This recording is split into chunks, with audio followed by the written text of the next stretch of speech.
তুমি কিন্তু একদম উত্তেজিত হো না, চুপি চুপি কথা বলো আমার সঙ্গে, চুপি চুপি কথা বলো। ওরে বাবা, যেসব এক্সারসাইজ করাচ্ছে না, আমি বুড়ো বয়সে যদি এগুলো করতে যাই না, আমার ঘাড় মটকে যাবে, হাত পা ভাঙবে, বুঝতে পেরেছো? একবার যখন এখানে লুকোতে পেরেছি, আমরা দুজন না এখানে লুকিয়ে থাকি, সেটাই ভালো হবে। আর শোনো, তুমি একটা কাজ করো, তুমি আমাদের দুজনের জন্য একটু চা করে ফেলো, আমরা লুকিয়ে লুকিয়ে এখানে টি পার্টি করি।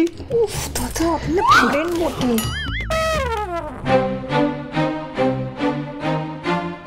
এরকম ভাবে বসে আছে কেন? কিছুই করছে না।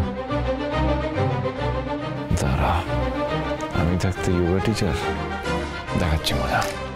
ম্যাম, বলছি আপনি কিছু করছেন না? হ্যাঁ, করুন করুন, শুরু করুন।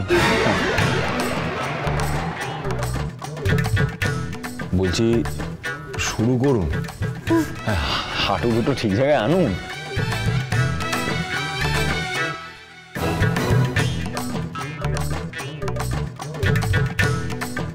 এবার এবার আপনার বাঁদিকে ঘুরুন।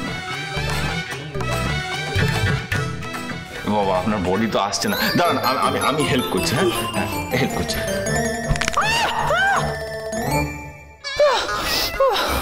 ঠিক আছে, আস্তে আস্তে আপনি বডিটা স্ট্রেট রাখবেন। হ্যাঁ,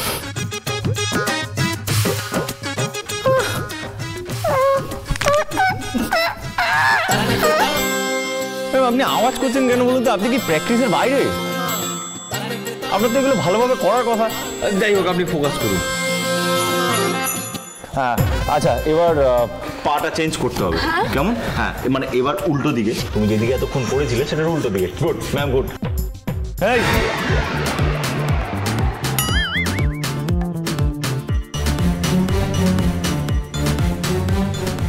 এরকম চললে তো আর সারাদিন কেউ উঠে বসতেই পারবে না। কিছু একটা করি, এবার থামতে হবে।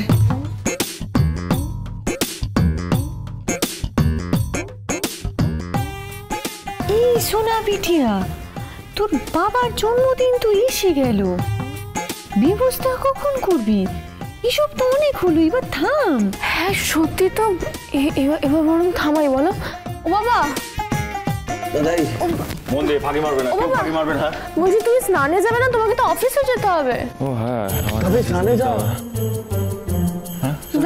স্নান। ফাঁকি মারবে না, মন দিয়ে করো। আরো 2 মিনিট ম্যাম করুন। আর আপনি তো একদমই ফাঁকি মারবেন না, মন দিয়ে করুন। হে ভগবান, থ্যাংক ইউ দীপালি। দীপালি, তুমি অনেক ভালো। শ্বশুরমশাই, আপনাকে আমি জন্মদিনের সেরা উপহার দেব। বিগ ধামাকা, টিক টিক বুম। এবার আপনার জন্মদিন মনে রাখার মতন হবে ডাক্তারবাবু।